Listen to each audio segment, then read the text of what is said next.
xibaar yu wér te wóor ca tàng-tàng ba abonnez-vous pour ngeen di mën di jot suñuy vidéo.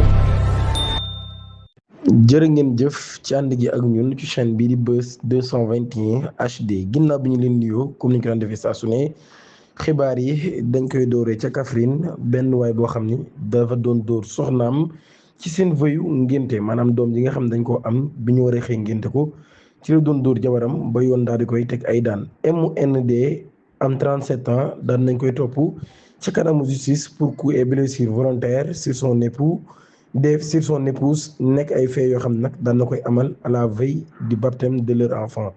bu ñu sukkandiku ci victime bi nag conjoint am moom mii day habitué des violences conjugales la maanaam daal day faral di def yu ni mel waaye ci guddik vendredi vers 2 heures du matin ku góor ki ci boppam daan na nekkoon ci li nga xam ne moo di ëttu kër gi ngir nag daal di jël li nga xam ne moo di air. En manifeste, le souhaite de regagner la chambre, sa femme alors en train d'arrêter leur bébé lui a demandé de patienter un instant. C'est à ce moment que le trentenaire a défoncé la porte avant de se ruer sur elle et de la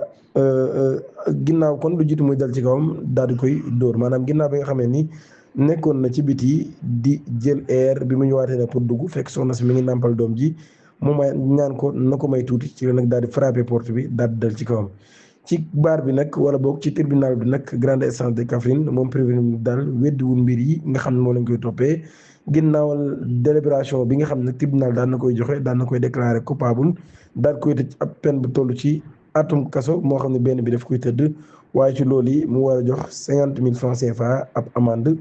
ci loolu yi ba tey dañu jàll ci beneen xibaar Aminata Diawara Kanté di soxna ancien directeur général du port autonome de Dakar Cheikh Kanté daan na génn àdduna jeudi ci maanaam jeudi daal di génn àdduna kon ñu war koo denc vendredi 22 avril bu 17h jotee à Fatick ci douloureuse circonstance boobee nag daal ay ñaan kon ñu ngi koy sàkku ngir saa borom daal di koy jégal te xaaree ko aljana ci loolu yi équipe Buzz 221 HD ñu ngi jébal am njaalam sa famille di ñaan yàlla jégal ko te xaaree ko aljana abonné leen activé cloche notification bi te aimé vidéo bi jërë ngeen